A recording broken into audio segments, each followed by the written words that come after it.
If your business looks successful on paper, but behind the scenes it's chaos and everything else is falling apart, then today this episode is for you. We're going to be discussing that one business matrix that entrepreneurs tend to overlook and ignore: energy, and why auditing it is essential for building a sustainable, profitable business. So let's get into it.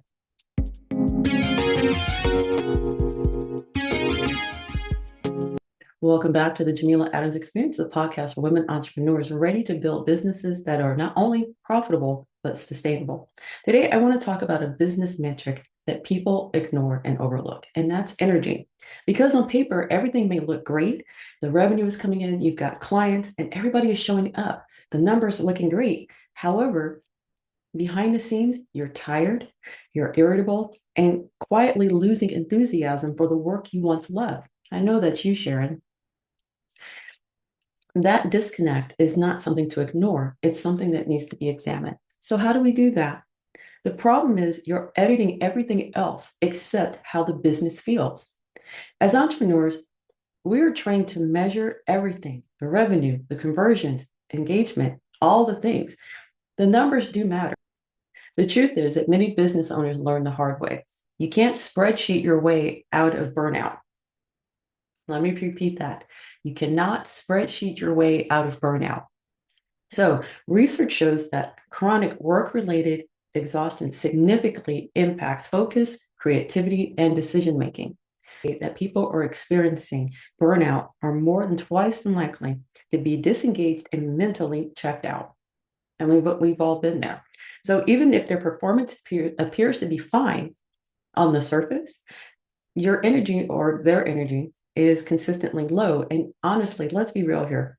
Business will suffer eventually. And if you're not communicating how you actually feel about things, you'll be sorry later.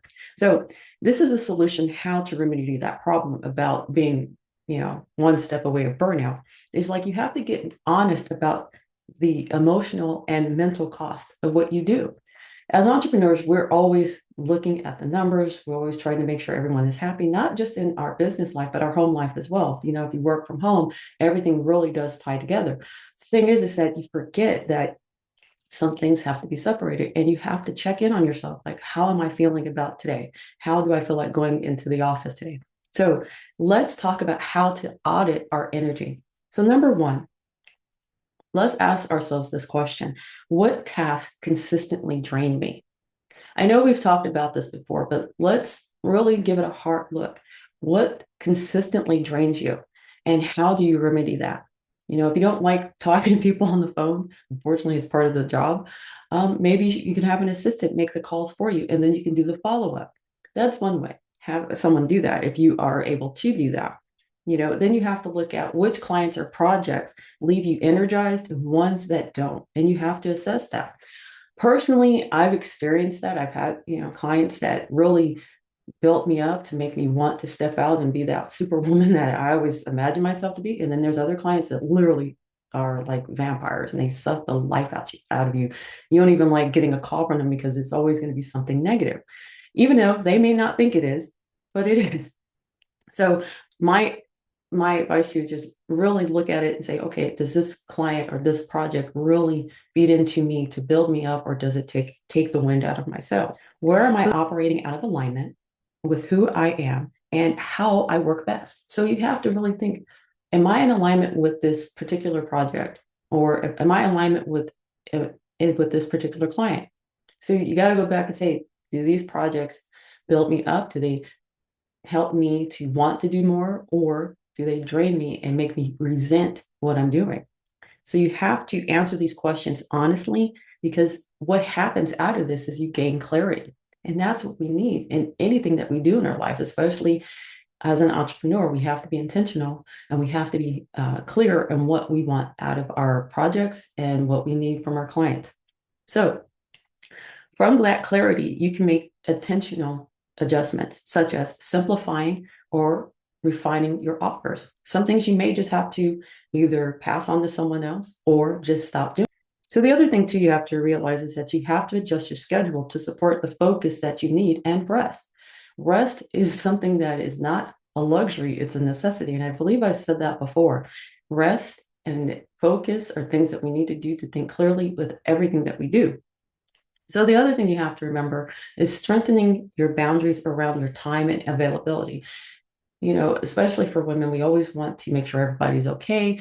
We're the last one to take care of ourselves and so on, because we want to make sure everybody else has their needs taken care of. But sometimes that will drive us to, let's just say it drives us to burnout and breakdowns. And nobody wants to do that. 2026, we are not burning ourselves out for nobody, and we're not going to break down for nobody. So the next thing you have to remember is letting go of work that no longer fits the direction of your business. And this is where you have to realize is certain things that you do are no longer essential. They're no longer, they're not necessary anymore. And so you have to realize that you have to pivot and make directions that go according to how you feel now, not how you did 5 months ago, 5 years ago, 10 years ago, or something. You need to work with how you're feeling now. So work with things that build you up and let go to the things that don't. Only you can decide that. So it isn't about doing less for the sake of doing less. It's about doing what supports longevity. We want to be around to leave a legacy for our family and so on. But the thing is like, if we are just short-sighted and just, I got to do this now, you're going to burn yourself out. And that is one thing as entrepreneurs, business owners, we have to learn. We cannot keep putting ourselves closer to the flame. Let's be real here. We burn our candles at both ends. And what happens to a candle when it's burnt out? It becomes nothing. And that will happen to you. So let's work on setting boundaries and redefining what we plan on doing with our business. So why does this matter? This matters because energy is everything. The business case for energy awareness. We need to be more aware about our energy. So this is why this conversation is essential. Studies consistently show that burnout affects more than 70% of professionals, and entrepreneurs are particularly vulnerable due to long hours, decision fatigue, and the lack of separation from work and personal life. And like I've talked to you about that before, if you work from home, you really don't have a separation from work and your personal life and your professional life, because it's all in one place. So you have to set those boundaries and realize that there's certain projects that are not meant for you to do. And you have to decide, is this worth my mental health? I know I've talked about this in previous episodes. You have to find things that, is it going to be conducive to me being a better person, or is it just going to look good on paper? So you have to realize what's going to work out for you and what's not. So the whole point is we don't want to burn out. Okay. Burnout doesn't impact well-being. It impacts profitability, because after a while, things will start to decrease your focus and you will have poor decisions. You will make poor decisions. I mean, that toddler is that runs, nothing but sugar and not having a nap, and they end up doing stuff that will either hurt themselves or get them in trouble. Same, the same applies here.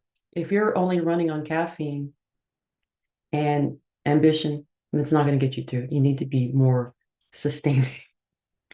Just saying. No more model diet. Anyway, a business that looks good on paper but feels unsustainable is not success. So that is a warning sign. So be mindful of what you're doing and be intentional about how you do things. So what an energy audit looks like in practice. When you treat energy as a real business metric, you begin to pay attention to these things. One, which task consistently energizes you? Okay.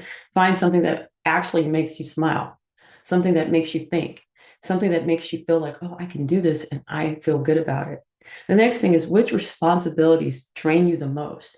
Ugh, I hate looking over the books. I hate having to do social media posts. These are the things that drain you. So you have to find out, is there a way to pass these tasks off to someone else?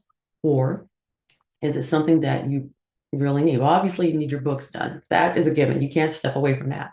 But the social media part, maybe you can find an intern that can help you with that, or someone else in your staff who's really good at it.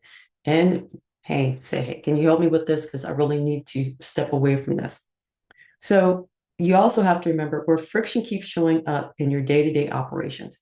What thing that you find that just rubs you the wrong way? And assess it, audit, go over it again and again until you figure out, is this something that I really need, or can I delegate this task to someone else? And so that's how you respond and not react. I always remember, if you're a believer, I always ask to be proactive, not reactive to things, to always think of the situation beforehand instead of responding to it after the fact. And this is something I'm passing on to you. I've kind of stumbled on that thinking, so I got to get back into that mindset of being proactive, not reactive, because after a while, it's always good to be one step ahead. Not always, but yes. Anyway, that's how business evolves in ways that actually support the person running them. So give that a mind thought. You really have to sit down and think, am I being reactive to everything that's going on around me? Does this call, does this email or anything like that just rubs me the wrong way? Find out why that's happening. So my challenge to you, because you can't escape the challenge, this week, take a few minutes and write this down. And I'm going to be there with you, okay? Write 3 things in your business that energizes you. Just 3 things, nothing more. Okay. And those 3 things that consistently drain you. So you got 3 things that give you life, and then you got 3 things that don't. They suck the life out of you. And then ask yourself, what would change if I protected my energy as intentional as I protect my income? And then you have to think about it like, ooh, is that something I can do? And I really want you to think about this of all things, because real sustainability doesn't come from pushing harder. It comes from building a business that works with you, not against you.